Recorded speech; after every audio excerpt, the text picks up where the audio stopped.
So I was flicking through some short clips on Facebook a little while ago, and it got me thinking about this particular thing. It's a message that turns out to be very popular with both men and women.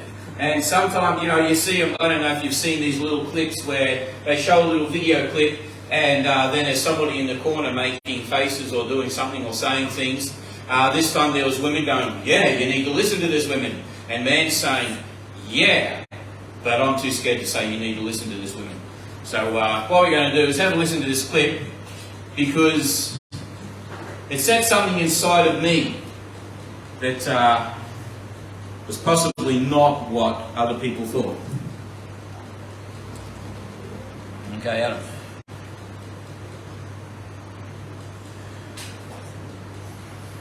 When a man does not feel appreciated in the area of his presence, he becomes a version of a man that he can give you and still survive. And I promise you, you will not like that version. That version of him is silent, frustrated, sharp with his words, non-communicative, because he has to become something that he can survive in. So that clip, very, very popular on Facebook, very popular with men and women. And when I first saw that, there was actually a woman commenting saying, ladies, they've got to learn to appreciate their men. If women want a different man, they've got to communicate a different way.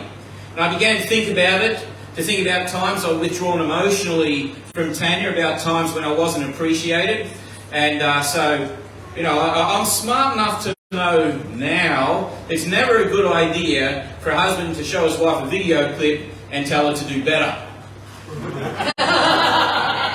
I've learned not to do that after getting it wrong. Or maybe I didn't use those words, do better. The problem was that the pain of those times of not feeling appreciated was all too real. So what could I do? Now I thought I'd pray, because God's pretty smart. He's got good ideas. Now, how many of you learned that God is not good at stroking our dysfunction? As people, we tend to give people a bit of chances. We tend to stroke their dysfunction, but God, He's not good at it. I tend to get taught that, and then I forget. I don't know if anybody else can relate to this, but on occasion, Tanya, in the past, Tanya's brought up having another baby. And I'd say, why? Don't you remember the last time? Like, I was there, I remember, why would you want to go through that again? And she said, but baby. And I thought, yeah, labour, pregnancy, childbirth. Remember? That's why I agreed I'll take steps to make sure it didn't happen again before you forgot what it was all like. I think I'm like Tanya in that way when it comes to going to God so He can stroke my dysfunction. It's a horrible, painful experience that causes me to change and grow, and all I remember is the joy of changing and growing, and I forget the first part, so I go back to God with my dysfunction. It's also altogether possible that this time I think I'll be right. Go figure. So anyway, I went to God with my pain with this video to help me, to ask God what I should do. And I felt like He said to me, stop being a victim, Adam. I think that's the next. Thanks, God. What does it mean? In Genesis 3, verses 11 to 12 and verse 17, we read this. And He said to Adam, who told you that you were naked? This is after they'd eaten the fruit. Have you eaten from the tree of which I commanded that you should not eat? Then the man said, the woman whom you gave me... Got the next slides, I think, Adam. Excellent, next one. The woman whom you gave me, she gave me of the tree to eat. In verse 17... Then he said to Adam, because you have heeded the voice of your wife and have eaten from the tree which I commanded you, saying you shall not eat of it, cursed is the ground for your sake, until you shall eat of it all the days of your life. Now when I'm talking about heeding the voice of your wife, it's not about not listening to her perspective or ideas. It doesn't mean that she has to do what you say and that you're the boss. It doesn't mean that you don't take her advice.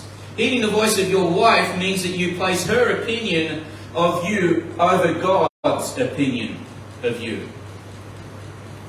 And I got the impression when I was talking to God about that, or Him correcting me, that men are grabbing this part of the message that I play and using it to shift responsibility for their reactions to their circumstances. Now, I don't know if this clip was taken out of context, but this is the part that was going viral. It was like God said to me, "Who told you that you could be silent, frustrated, sharp with your words, and non-communicative?" Did I write that up? There it is. My reply, "The woman whom you gave me." You know how well that goes over? "The woman whom you gave me didn't appreciate me, and I became the version of a man that I could give her and still survive. I had to become something that I could survive in." And I felt God's response: "Because you've heeded the voice of your wife and chosen to become less than you are, your marriage will become less than it could be." The natural consequence of me choosing to become silent, frustrated, sharp with my words, non-communicative, the consequences of me choosing to live as a version of myself that is less than who I am, is to have a marriage that is less than it could be. Now, I'm not saying that the pain isn't real. I'm not saying that the wife has nothing to do with what a husband will feel, but the man is responsible for how he reacts to it. It's my choice to become silent, and it's my choice not to. It's my choice to become frustrated, and it's my choice not to. It's my choice to become sharp with my words, and it's my choice not to. It's my choice to become non-communicative, and it's my choice not to. It's my choice if I become a version of myself that is less than who I'm meant to be, and it's my choice not to. Yes, it can be pain, but I shouldn't be going to Tanya to tell her she shouldn't be doing that or saying this because she has to protect my feelings. I need to be going to God to receive healing from the pain and to forgive. I need to go to God to find the truth about why I have to get my appreciation, my worth, my self-esteem, my validation from my wife instead of from Him. Then I start going to Him for what I need and bringing that strength into the marriage. And for wives, it's the same thing. Marriage takes two people. Don't get your validation from your husbands. Get your validation from God. Go to God for everything you need and come to your husband, not having to rely on him to give you that validation. If you rely on your husband, you'll only be disappointed. In a marriage, each one relates to the other from strength, and when one messes up, which will happen,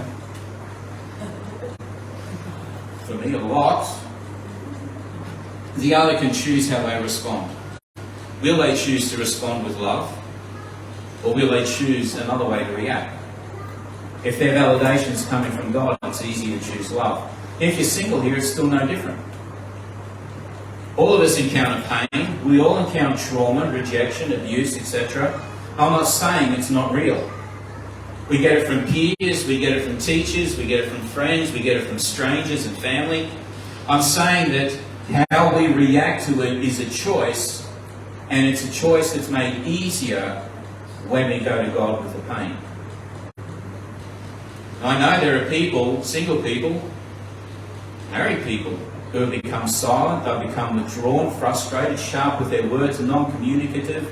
They've become a version of themselves that is less than they were designed for because of pain, because of trauma, because of abuse.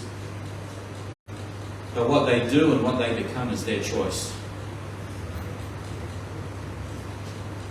I saw a comic sketch not so long ago. It sort of went like this. Does anyone know what a Generation Z is?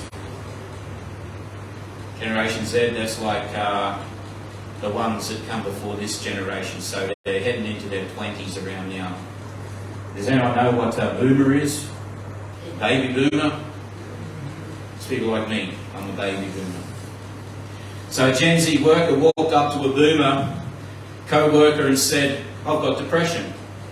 The boomer replied, "I'm sorry to hear about that. What's being done to treat it?" And the Gen Z answered, "I'm not doing anything. I'm just telling you so you can work around it."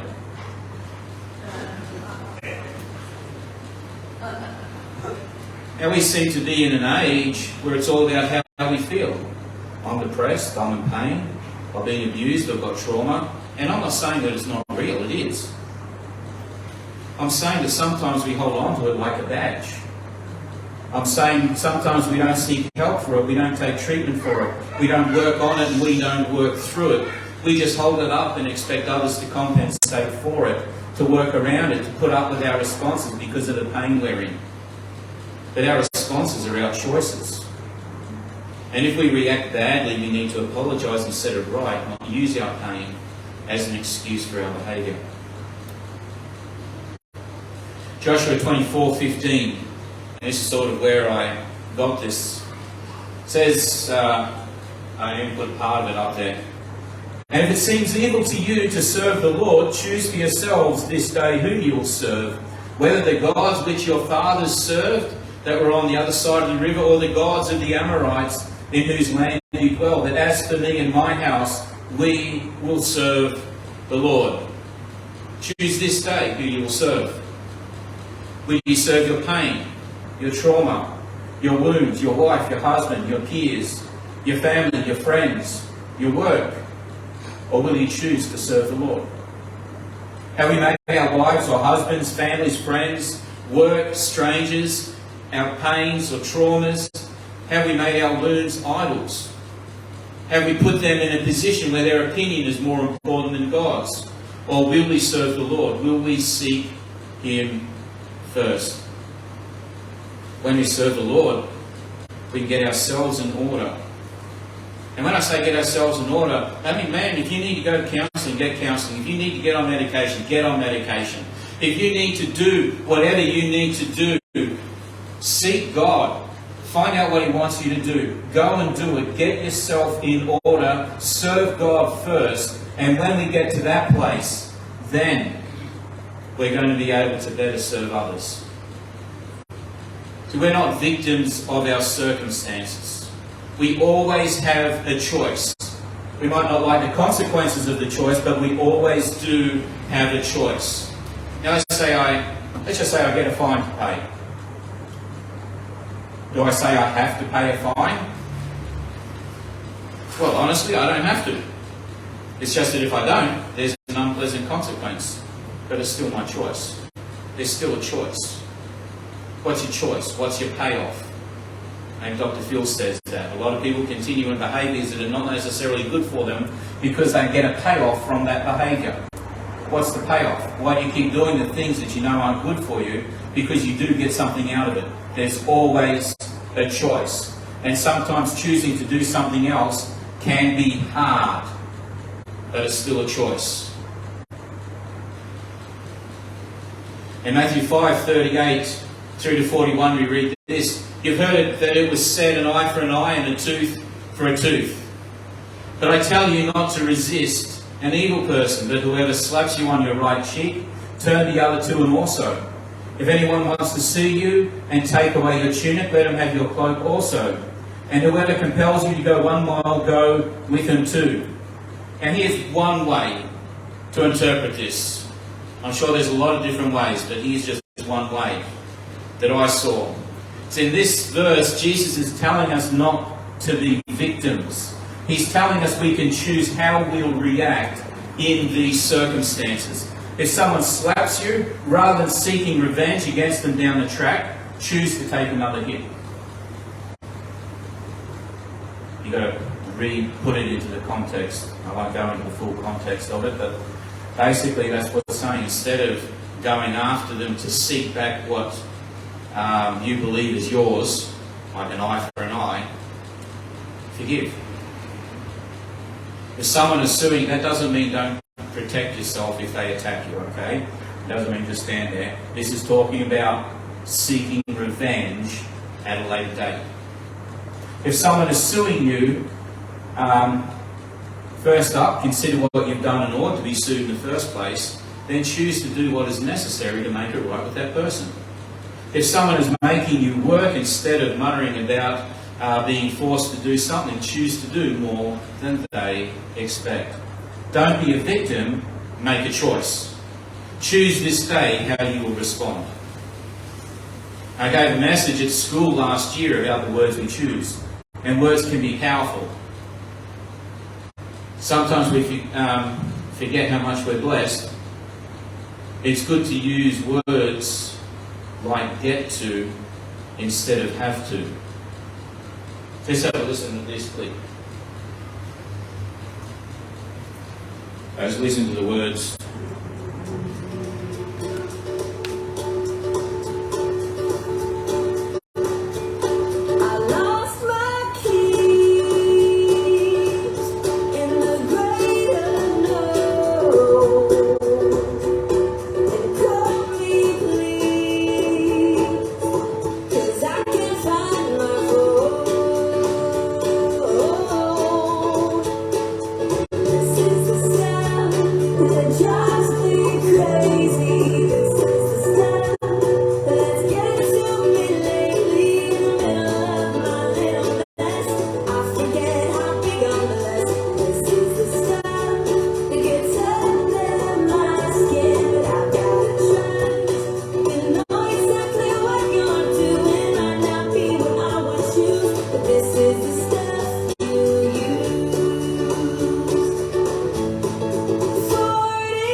Sometimes we forget that God uses suffering to develop our character.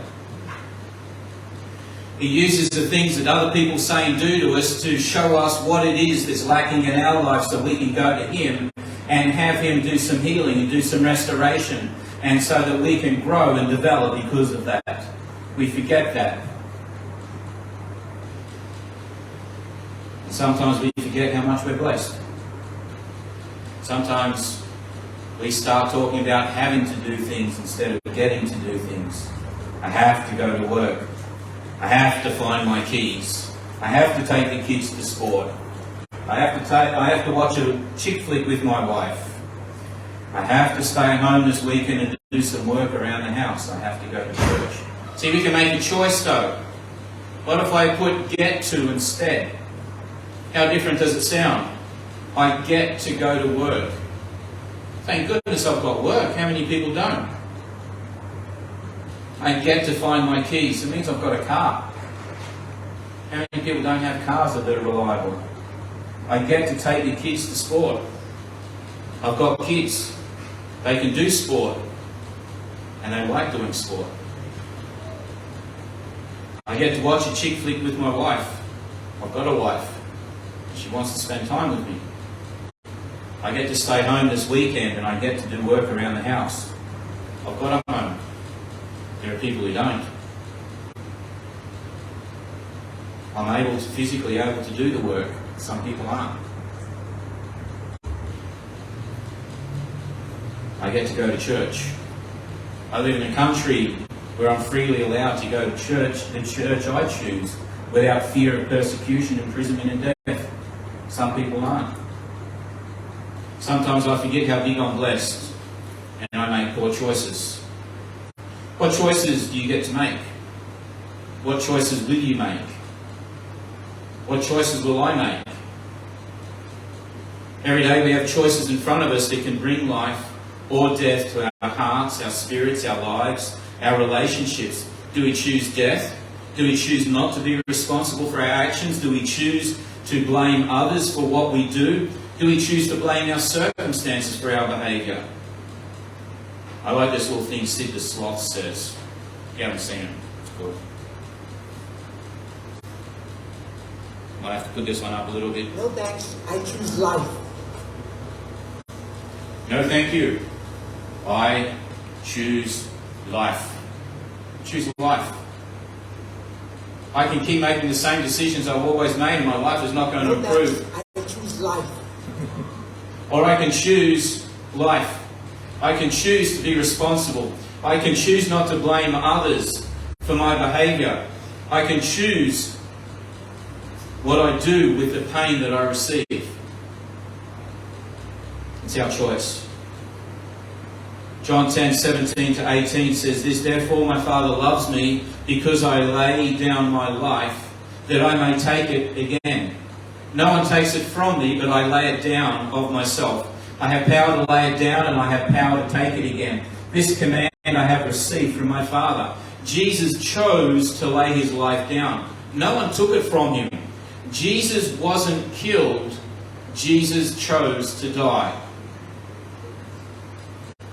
He chose to suffer. In Matthew 26:53, we read this when Peter takes out a sword and tries to fight for Jesus to stop him from being taken. He says, "Or do you think that I cannot now pray to my Father, and he will provide me with more than 12 legions of angels?" There were over 12 legions of angels. That can be up to 72,000 angels just waiting for Jesus to say, "No, I'm out of here, I've had enough." But Jesus chose to go through it.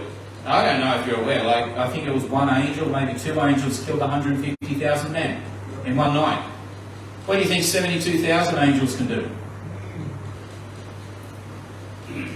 They were waiting there for him to say, "No, I'm not going to go through this, I've done."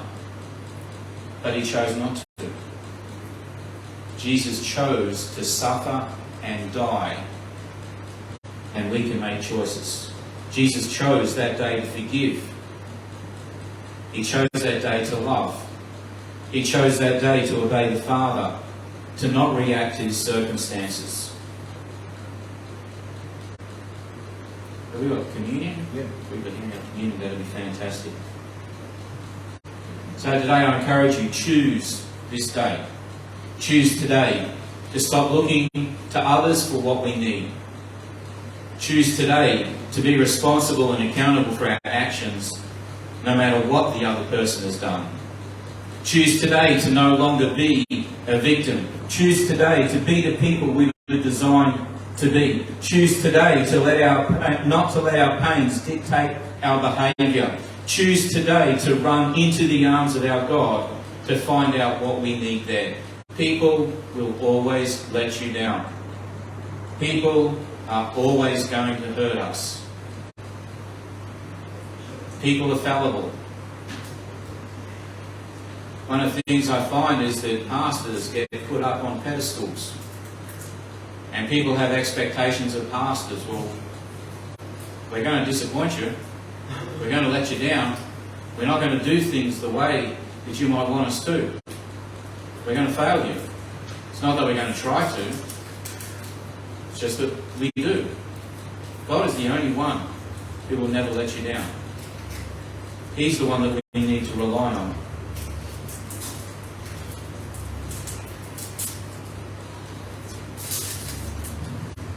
I've got one more clip for us tonight, this afternoon. And this clip is a song.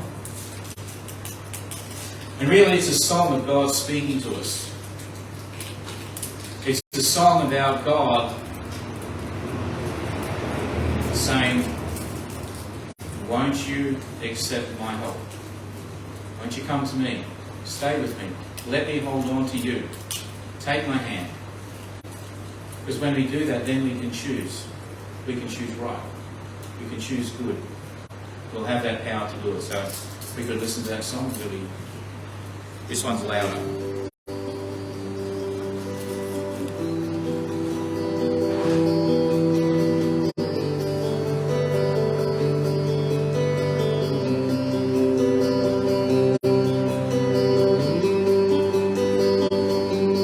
Why are you striving these days? Why are you trying to earn grace?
Why do we go looking somewhere else?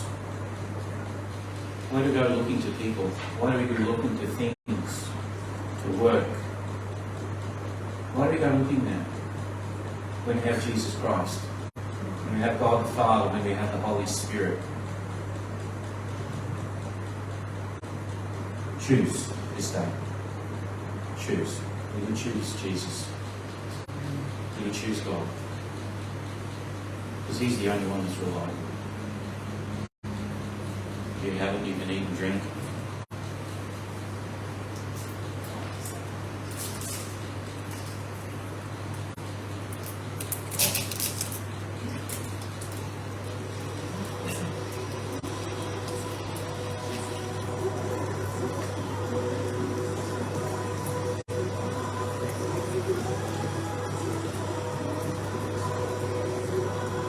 Father God, thank you.